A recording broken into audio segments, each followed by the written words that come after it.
bonjour à tous, donc retour sur Vampire Hunters, donc on va faire une partie de démo, peut-être pas entière, mais en tout cas sur un scénario de From Blood to Dust, donc c'est une extension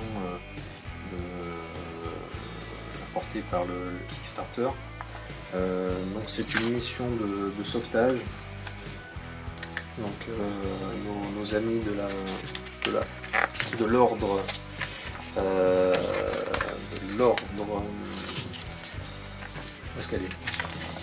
de l'ordre des chasseurs de vampires, donc va tenter d'aller sauver des collègues donc, dans un refuge situé plutôt en milieu urbain.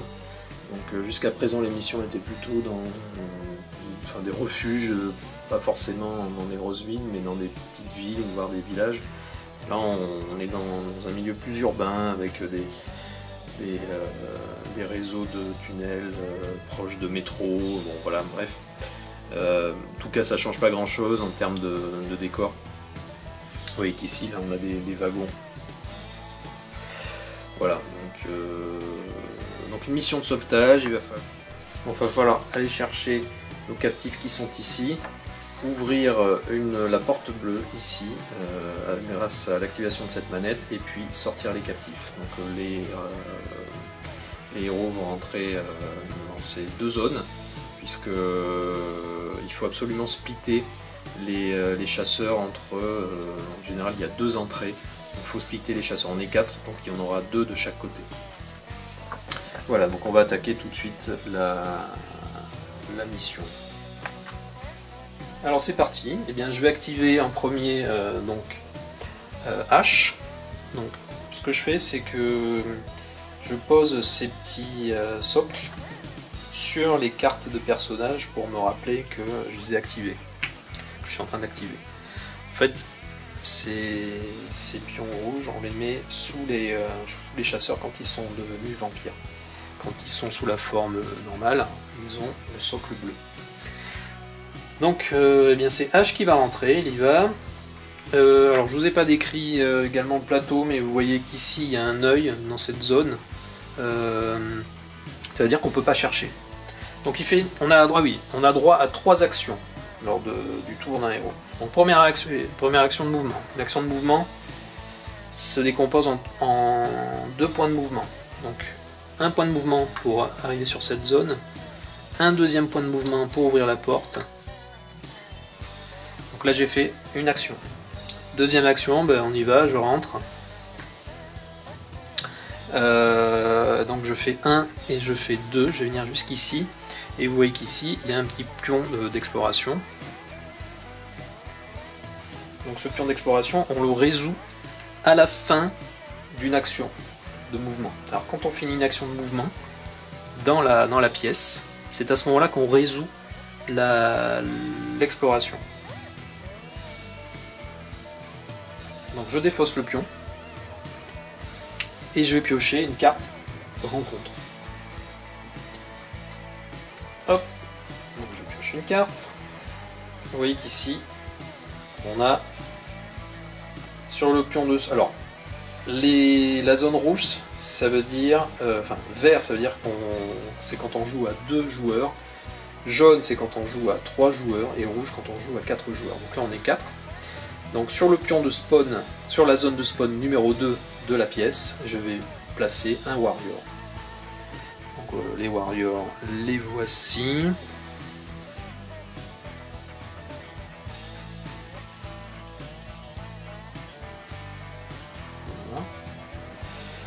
La zone de spawn elle est là dans la pièce. Ensuite sur la zone 3 c'est un lurker. Les voici les lurkers.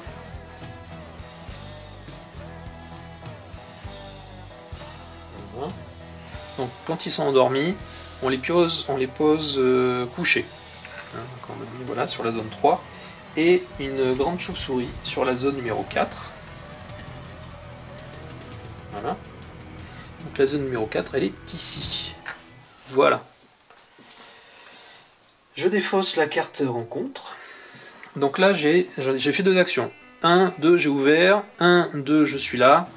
Et donc maintenant, ce que je peux faire, c'est, eh bien, soit je continue, j'ouvre la porte et je vais ici, soit je tente de tuer un monstre. Sachant que dans la première partie dans la partie de jour, il faut quand même pas trop traîner pour aller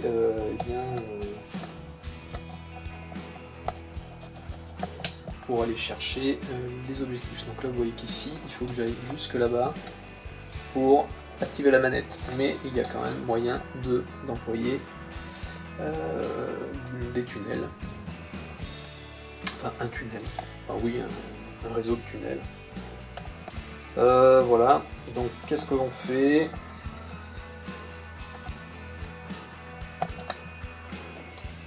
Eh bien, je vais essayer de, juste pour vous montrer une action de tir, je vais essayer de tuer le warrior qui est ici. Donc je vais utiliser mon arbalète.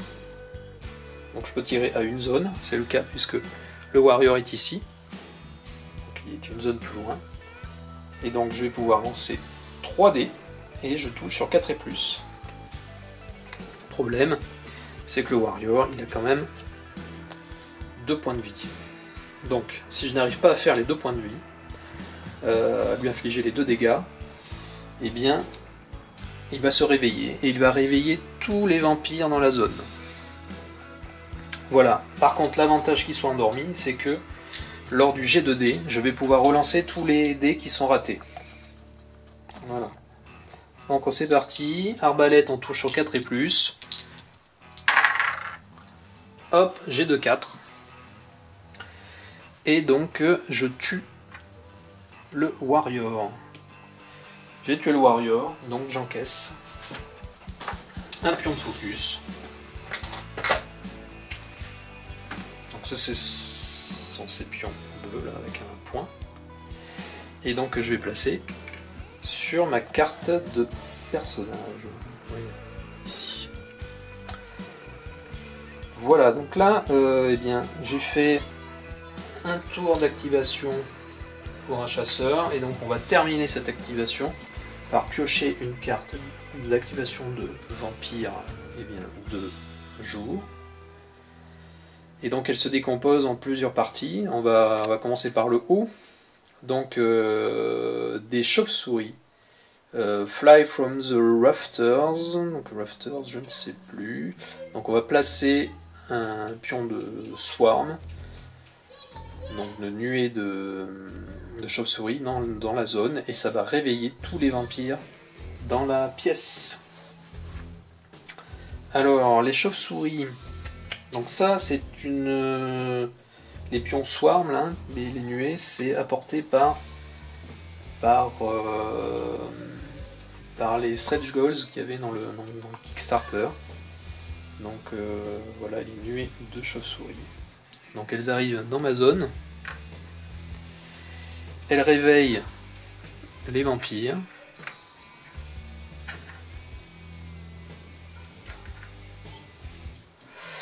Et ensuite on voit qu'ici la petite icône V, enfin sur fond vert, et dans la zone jaune, vous voyez qu'il y a deux parties, il y a une zone jaune et une zone rouge. Donc la zone jaune correspond à des événements qui se concentrent sur le chasseur actif, et la partie rouge sur tous les chasseurs. Donc jusqu'à une zone du héros actif, les vampires vont se déplacer sur votre zone. Donc là, autour, vous voyez qu'il n'y a pas de vampires. Alors des vampires réveillés, hein, on parle de vampires réveillés dans ce cas-là. Donc il n'y a pas de vampires réveillés. Ensuite, tous les vampires qui sont dans votre zone vous attaquent. Donc c'est parti. Et on va les activer dans leur ordre d'initiative. Vous voyez qu'ici, ici on a un numéro d'initiative, donc les gardiens sont 1, donc ça va dans l'ordre de dangerosité. Et donc on voit que les Giant Bats sont d'initiative 3, Donc je vais d'abord l'activer, c'est elle qui va attaquer en premier. Donc elle va lancer 2 dés, elle touche sur 4 et plus. Voilà, hop, 2 dés. J'ai un 5 et un 2. Donc j'ai une touche. Donc je vais retourner le pion d'armure. Voilà, je ne peux... comment dire, H, il a aucune... il peut rien déclencher comme capacité pour se défendre, de toute façon. Donc voilà. Ensuite, c'est au tour des chauves-souris. Donc, elle lance 1 dé, et elle touche sur 6 et plus. Hop, j'ai fait un 4, donc c'est raté. Alors, vous voyez ici que les chauves-souris ont des capacités. Donc, surround, donc les chasseurs ne peuvent seulement attaquer que les chauves-souris ou bouger. Ensuite, Enshroud, donc les chasseurs peuvent seulement utiliser une action de mouvement par tour, et les chauves-souris le suivent. Voilà, et donc Swarm, les nuées affectent tous les chasseurs dans la zone. Oui, donc il va falloir s'en débarrasser rapidement, elles ont quand même 3 points de vie. Voilà, donc ça colle un peu aux fesses, hein, les chauves-souris, c'est un truc. Voilà, donc sachant que dans les swarms, on aura aussi des rats.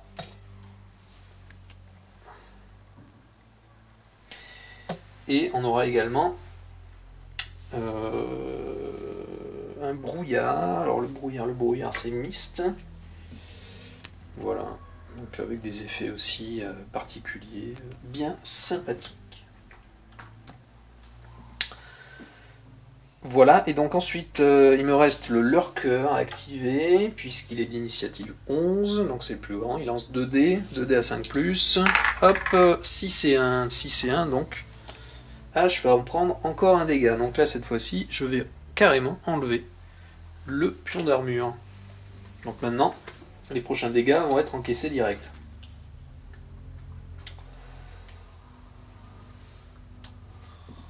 Voilà, donc là on n'a pas terminé. Donc dernière partie de la carte. Ensuite, tous les vampires qui sont à 3 zones ou plus du plus proche héros se déplacent de 2 zones vers le chasseur. Donc là, vous voyez que on n'a pas de vampire qui est à 3 zones ou plus d'un chasseur, donc il ne se passe rien de spécial pour le moment. Voilà. Donc ça va assez vite. Là, je prends le temps d'expliquer, mais c'est rapide. Je vais activer maintenant un deuxième personnage. Donc je vais faire Dallas, hein, puisqu'on est dans cette zone.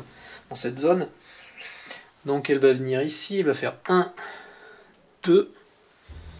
Alors, elle peut, une fois par tour, utiliser un 3e point de mouvement. Mais est-ce que c'est intéressant? Faut voir, pas forcément. Là, dans ce cas, elle va plutôt utiliser une action d'attaque pour essayer de se débarrasser des chauves-souris directes. Donc, avec son quad shotgun, elle va faire une attaque. 3D à 4+. 3D à 4+. Attention, c'est parti.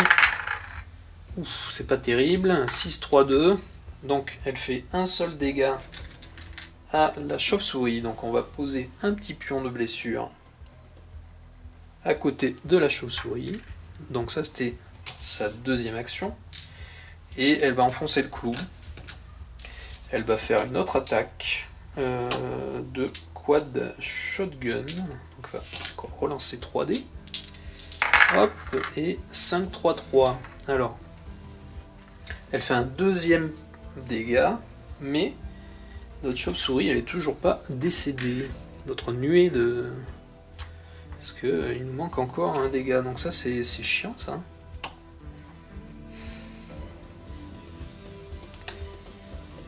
Bon, bah voilà, c'est pas terrible. Hein.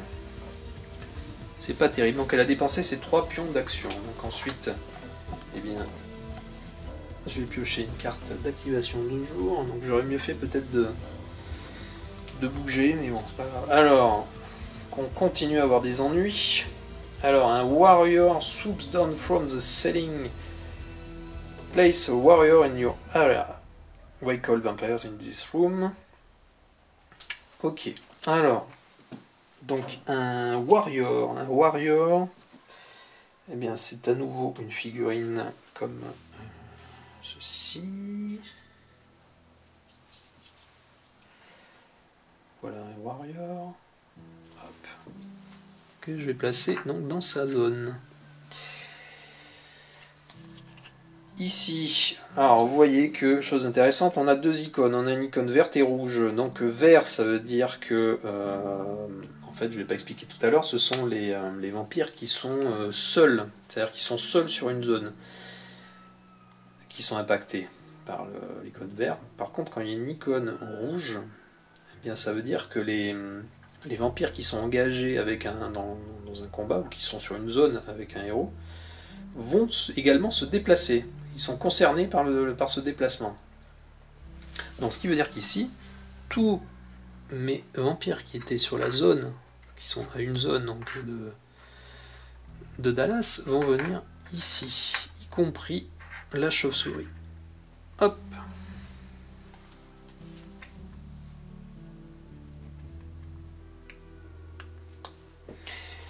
Ensuite, la carte nous dit de passer un test d'agilité à 5+. Alors en agilité, Dallas elle est bonne, elle a 2D. Enfin elle est plutôt pas mal. Elf réussit. Donc heureusement, parce que si on avait raté, on aurait été piégé par des débris. Donc là, dans ce cas, on met un pion débris sous le personnage, en fait, et on prend un dégât en plus. Et pour se sortir des débris, il faut consommer une action. Donc c'est un peu embêtant. Et ensuite, tous les vampires dans votre zone vous attaquent. Donc c'est un jeu où on prend quand même des coups rapidement. Donc là c'est parti, pareil, on va commencer dans l'ordre d'initiative. Donc c'est la grande chauve-souris. Hop, oulolololo, donc 3 dégâts. Bon, remarque, c'est pas mal parce que du coup, comme ça, hop, alors voilà, je retourne, pareil, je retourne la carte d'armure de Dallas. Ensuite, c'est à qui d'attaquer? C'est au Warrior, je crois. Warrior, oui, 3D à 5+. Pas de touche, bien. Ensuite, les chauves-souris. Donc chauve-souris, c'est 1D. 6, mince. Ça touche, donc un dégât. Donc là, j'enlève encore une fois l'armure. Et il reste encore le lurker. Le lurker, c'est 2D à 5+. Et un dégât. Bam, allez. Bon, mais Dallas, elle commence déjà à encaisser des dégâts. Voilà, donc j'ai terminé ma carte d'activation. Bon, alors là, cette fois-ci, on va essayer d'avancer un peu, là, parce que mes héros ont un peu flâné, mes 2 premiers chasseurs, donc là, maintenant, faut y aller, quoi. Donc, je vais activer en premier Bran. Bran, donc il va rentrer 1, 2, il ouvre, 3, 4.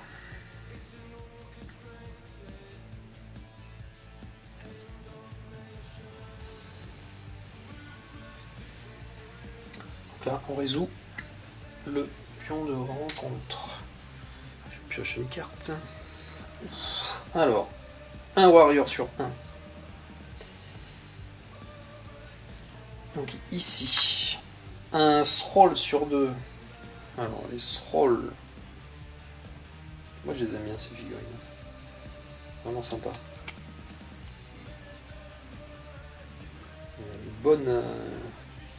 Ils ont une bonne allure, quoi. Une bonne dynamique. Hop, sur 2, un lurker sur... Alors, des lurkers, ils arrivent en plusieurs positions, enfin plusieurs sculptures. Donc là, on en a une autre, ça c'est un lurker également, sympa. Lurker sur 3, ici. Et la carte nous dit que on pioche également un événement de terreur. Alors, c'est parti. Terror Event. Donc on va piocher une carte. Qu'est-ce que cela nous dit? Two blood-soaked bodies draw your attention. But as you approach, they rise and rush towards you. Place a warrior and a thrall in your area and wake all vampires in this room. Immediately make a free attack against the warrior and thrall. Super. Bon, mais voilà, ça fait partie des cartes d'événements de terreur qui sont assez violentes. Donc on va placer un warrior et un thrall. Alors, thrall, je vais reprendre la même qui surgissent. Et un warrior. Voilà, je vais les mettre là. Tout le monde se réveille dans la pièce. Bon, ça va faire mal. Ok. Et d'autre part,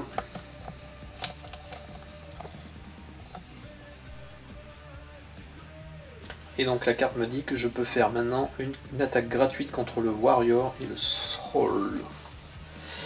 Alors on va commencer par le thrall. Donc ce qui se passe, c'est que je peux je vais utiliser mon... De toute façon je suis obligé d'utiliser le pieu Wooden Stake puisque ils sont dans ma zone, donc je ne peux pas utiliser l'arbalète. Donc on va lancer 2 dés, on touche sur 5 et plus. Voilà. Donc alors le thrall par contre, il a un seul point de vie. Donc on espère quoi. Alors c'est parti, on touche sur, on a dit 5 et plus, c'est pas terrible. Hein. Ah, c'est bon. Donc le thrall, il est mort. Donc je prends un pion de focus.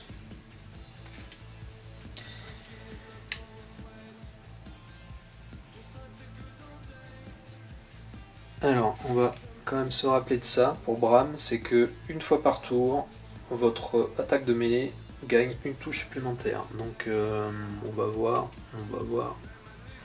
Donc le warrior, maintenant je l'attaque également, donc je lance 2 dés. 4 et 4. Bon. Voilà. Donc ça c'est raté. Est-ce que j'utilise ma touche supplémentaire? J'ai envie de dire non. Pas maintenant. Voilà, donc maintenant c'est à... Donc il a ouvert, hein, il est entré, donc il me reste quand même une action. Une action, et je vais attaquer avec mon arbalète le warrior qui est ici. Donc j'ai 3 dés. Et je touche sur 3+. Donc ça fait 2 dégâts. 2 dégâts, et je vais utiliser donc ma capacité qui rajoute une touche pour le tuer. Puisque... Ah non, mais non, ça suffisait, pardon. Le warrior, il a 2 points de vie, donc j'ai pas besoin d'utiliser... Bon. Voilà. Donc un pion de focus supplémentaire.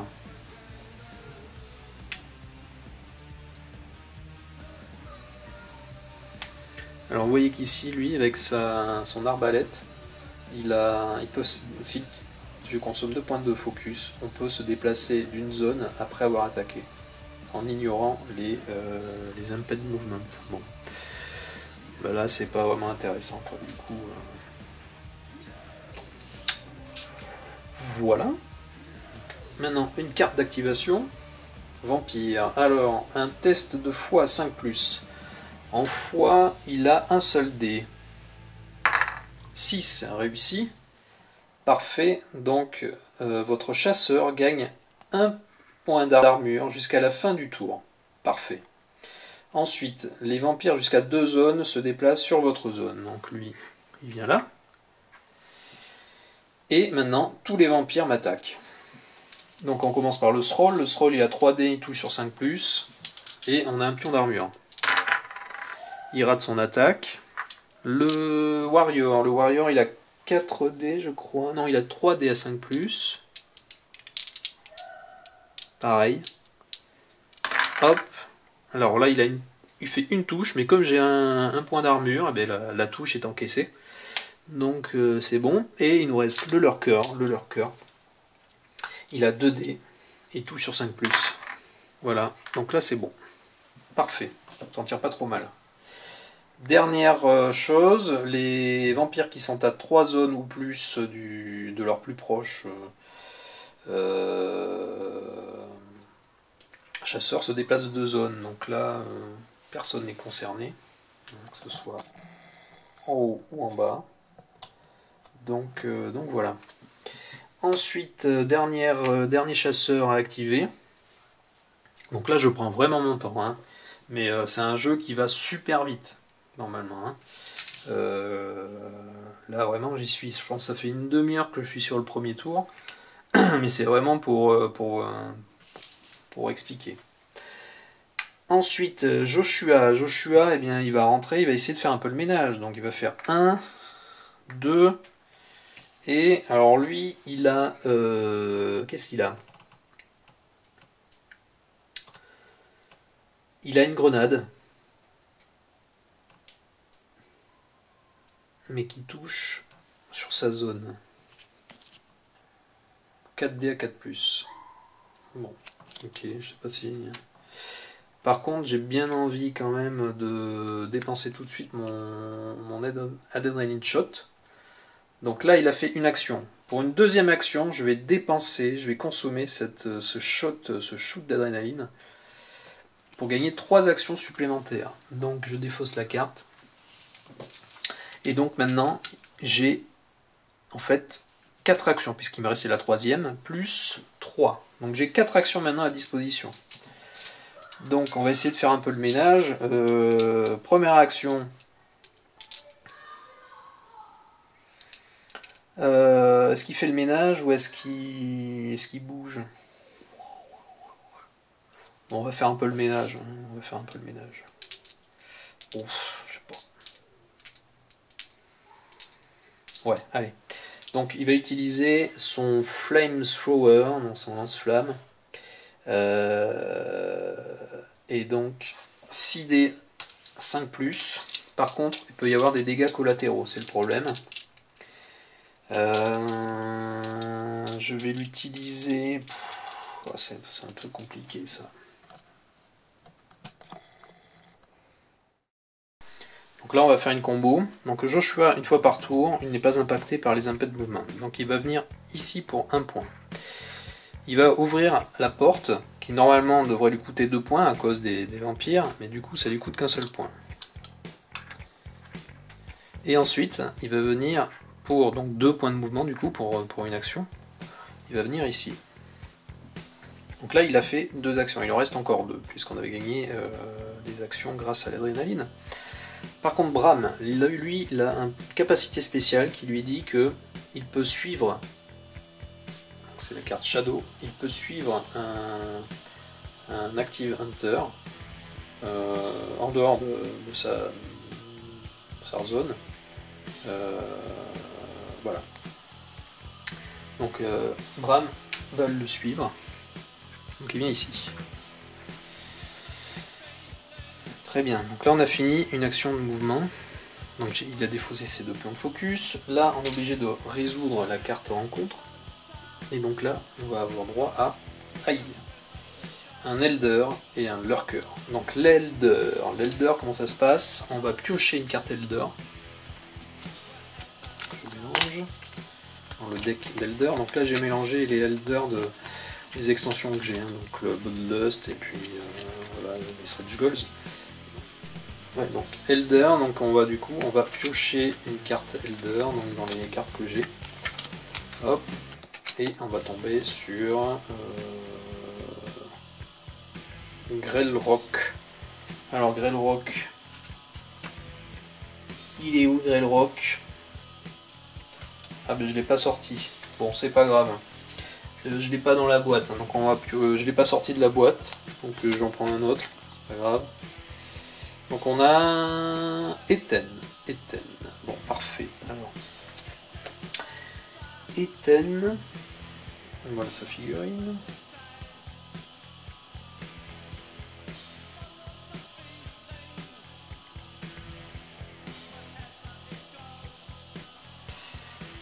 Elle va donc sur la zone numéro une, non, zone 3.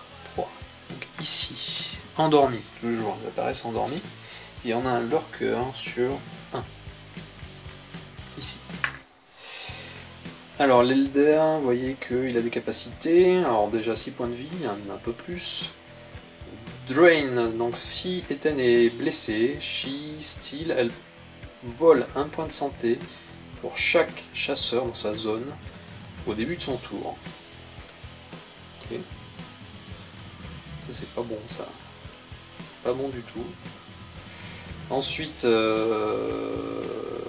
c'est quoi? Severe Wounds. Donc Ethan gagne 1 dé pour chaque touche. Pour chaque touche. Bon. Et donc on pioche une carte Elder Influence avant d'attaquer. Ça c'est un peu hard, hein, mais bon. Ok. Voilà, donc ensuite, eh bien, dernière action, j'ai envie de dire que je vais attaquer. Je pense que Ethan, il faut pas le laisser vivant trop longtemps. Il faut pas la laisser trop vivante trop longtemps. Donc pour ma dernière action, je vais lui donner un coup de lance-flamme. Donc ça va être 6 dés. 6 dés, je touche sur 6 et plus. Hop. Ouais, alors soit j'attaque plutôt les... Soit j'attaque les vampires qui sont dans cette zone, soit j'attaque Ethan. C'est un peu embêtant. Parce que quand les vampires vont se déplacer dans la pièce où il y a Ethan, Ethan va se réveiller. Ça va être la réaction un peu en chaîne. J'ai envie de dire que... En même temps, il faut quand même faire vite.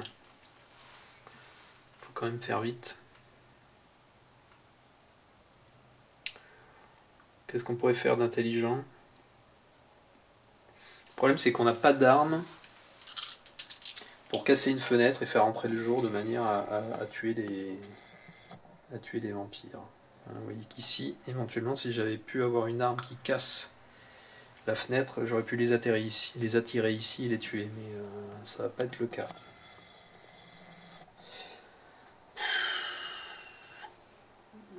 Ou alors faut fouiller en espérant tomber. Bon, j'ai quand même envie d'essayer de les dézinguer ceux-là, parce qu'Ethan elle touche sur 5 et plus, donc bon. Allez, je balance 6 dés et puis on va espérer en tuer un max.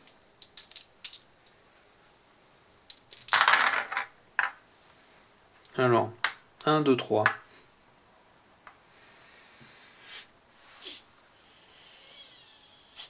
Et alors, le lance-flamme nous dit que... Donc là, j'ai 2 touches. Donc si je touche... Ah oui, mais ça me coûte.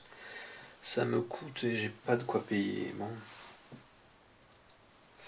Donc ça fait 3 dégâts. 3 dégâts, et bien 2 pour le warrior.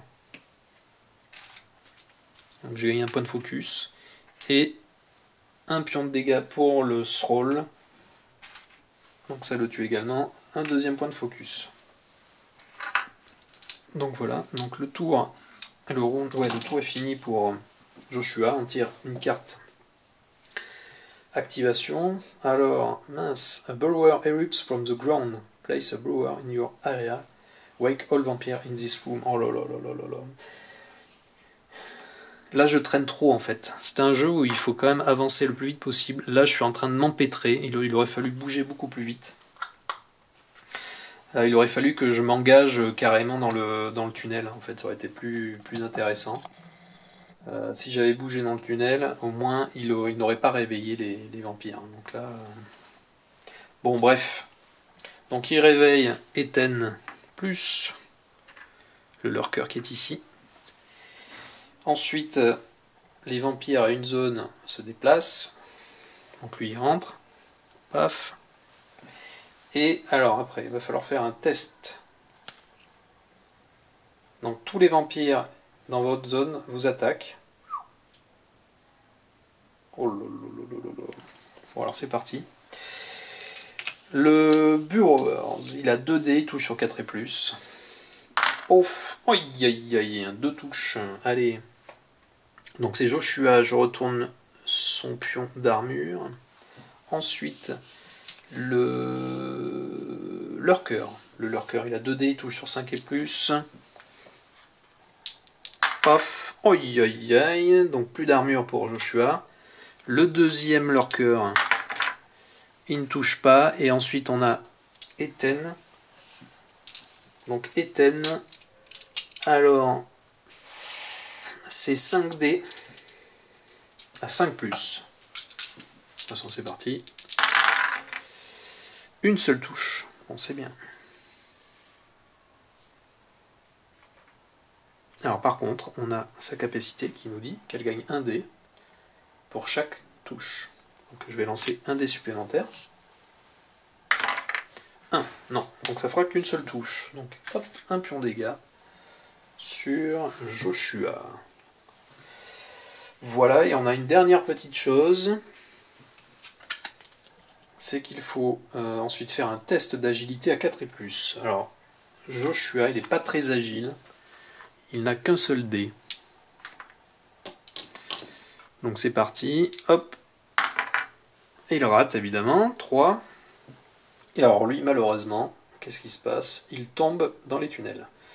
Donc on va placer notre chasseur dans le centre du tunnel, dans la zone centrale du tunnel, et il prend un dégât supplémentaire. Donc le tunnel, je l'ai placé ici, la fuite de tunnel. Et donc lui, hop, il tombe au milieu et il prend un dégât supplémentaire. Voilà, ça commence à être une grosse boucherie cette partie. Et donc là, on a fini, j'ai activé tout le monde, on a fini donc le premier tour. Et donc, je vais pouvoir avancer le pion de temps. Voilà, ici. Voilà comment se déroule un tour à Vampire Hunters. Donc pour la suite, je vais vous montrer, je vais démarrer un tour suivant en commençant par une attaque d'un Elder pour vous montrer comment ça marche. Et puis ce qu'on fera ensuite, j'expliquerai ensuite les pions de crate, hein, les caisses et tout ça, pour voir comment ça marche quand on se cache dans les caisses. Et éventuellement je reprendrai la vidéo quelques tours plus tard, notamment juste avant de faire la phase Awakening. Voilà.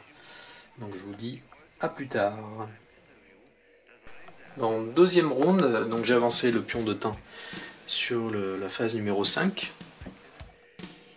Alors tout à l'heure il y a eu un petit oubli, j'ai oublié de déplacer Ethen sur la zone ici du chasseur. Mais enfin c'est pas grave parce que je n'avais pas oublié de faire l'attaque de l'Elder Ethen. Je vous le remontre. Enfin, je vous la remontre, hein, c'est une fille. Donc voilà, je vais vous montrer l'attaque d'un Elder, comment ça se passe. Donc je vais activer Bram en premier, et donc il va attaquer tout de suite. Hein. C'est pour la démo, peut-être que j'aurais mieux fait de fuir, mais en tout cas je vous montre ça. Donc comment on attaque un Elder? Et bien d'abord, première chose, on pioche une carte Elder Influence au hasard. Donc dans un deck particulier. Alors en plus Ethen, il a une carte d'Elder Influence particulier, hein, vous voyez, qui lui est dédiée. Bon, je ne sais pas pourquoi ils ont fait ça, mais bref, hop. Donc on pioche la carte et en général on va avoir un test à faire. Donc, vous voyez ici un test d'esprit. Donc Ethen looks for your teammates in your mind. Donc un test d'esprit à 4 et plus. Bram, il a 2 en esprit. Hop, et bien c'est raté.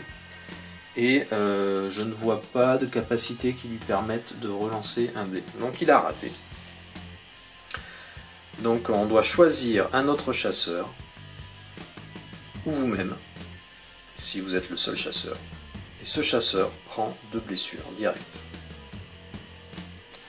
Bon. Alors, je pense que, en fait, vous voyez qu'ici, Bram, il a toujours son armure. Mais là, ce n'est pas 2 hits que l'on prend, c'est 2 wounds. Donc, bien qu'il ait une armure, eh bien, je vais lui donner quand même 2 blessures. Voilà, c'est comme si ça avait traversé son armure. Voilà, et donc maintenant, Bram va pouvoir attaquer Ethen. Donc on va l'attaquer bien avec une arme au corps à corps. Donc il a un pieu, il a un wooden stake. Voilà, donc 2D à 5+, c'est pas terrible. Mais bon voilà, c'est pour l'exemple, 2D à 5+.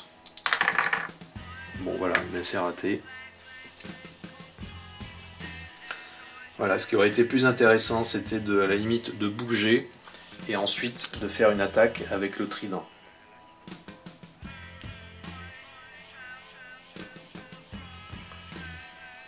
Voilà, donc ce qu'on va faire justement. Donc deuxième action, eh bien, je vais bouger ici. Alors comme il y a des vampires sur la zone, eh bien, ça me coûte 1 point de mouvement supplémentaire. Donc pour 2 points de mouvement, je ne peux que me déplacer d'une zone. Alors soit je rentre dans le tunnel, soit je vais ici. Donc ce qui serait plus intelligent, c'est de rentrer dans le tunnel. Donc en troisième action, j'attaque avec le trident, puisque je suis à une zone de distance, je peux attaquer. Donc je vais lancer 4 dés à 3+. Donc pareil, il faut retirer une carte d'Elder Influence avant l'attaque. Donc là c'est un test de foi à 4+. Ethen flims through her book and open a page. Alors, on lance 4 dés. On lance un seul dé pour Bram, pardon. Ah, là, il réussit. Pardon, j'avais fait 4. Hein. Hop, 4. Donc, il réussit, et du coup, The Book of Blood has no power over you. Pas d'effet. Donc là, maintenant, on peut attaquer. Je lance 4 dés. Pour le trident, ça touche à 3 et plus. Voilà, donc 1, 2, 3, 3 touches. Et donc, je vais mettre 3 touches à Ethen. Voilà. Alors vous voyez que Ethen, il a des pouvoirs donc vous voyez qu'Ethen a des pouvoirs particuliers qui est Drain. Donc si Ethen est blessé, il vole un pion de santé de chaque chasseur dans sa zone au début de son tour. Donc en gros, ça veut dire que eh bien, il va récupérer un pion de santé, mais il va l'infliger donc au chasseur. Voilà, donc en fait, il va distribuer, il va s'enlever un point de dégâts qu'il va donner au chasseur. Voilà, pour chaque chasseur dans la zone. Donc en gros, il faut vraiment l'attaquer à distance. Hein. Voilà. Et ensuite Sever Wound, donc Ethen gagne plus 1 dé pour chaque touche réussie. Voilà, donc je vais continuer avec les autres héros. Je vais voir si je filme la totalité, mais en tout cas on se donne rendez-vous pour la suite des aventures de nos chasseurs dans les couloirs sombres et dangereux de ce refuge. Voilà, je vous dis à très bientôt.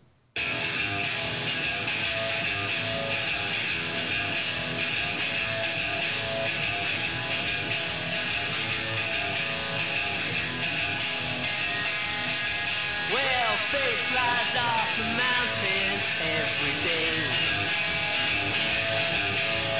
No parachute and no press to say.